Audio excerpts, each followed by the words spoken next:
салом дӯстони азизам, бо хоҳиши шумо тарзи таҳияи майонез дар шароити хона.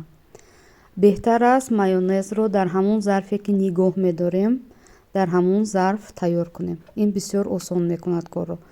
хуб, ба мо 150 мл равғани растанӣ лозим мешавад, 1 дона тухм, ним қошуқча намак ва 1 қошуқча шакар, 1 қошуқча хардал, бе он ҳам мешавад, ва 1 қошуқ оби лимӯ.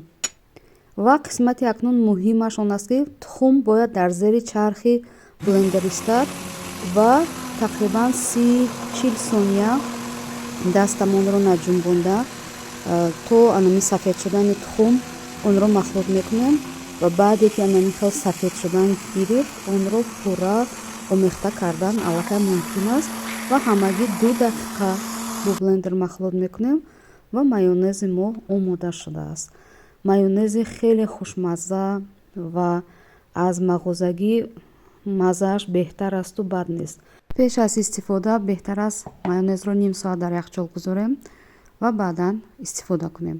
муҳлати истифодабарии майонези хонагӣ ҳамагӣ 48 соат аст. зуд вайрон мешавад. барои ҳамин ҳамон миқдоре ки барои шумо лозим аст ҳамон миқдор омода кунеду истифода кунед.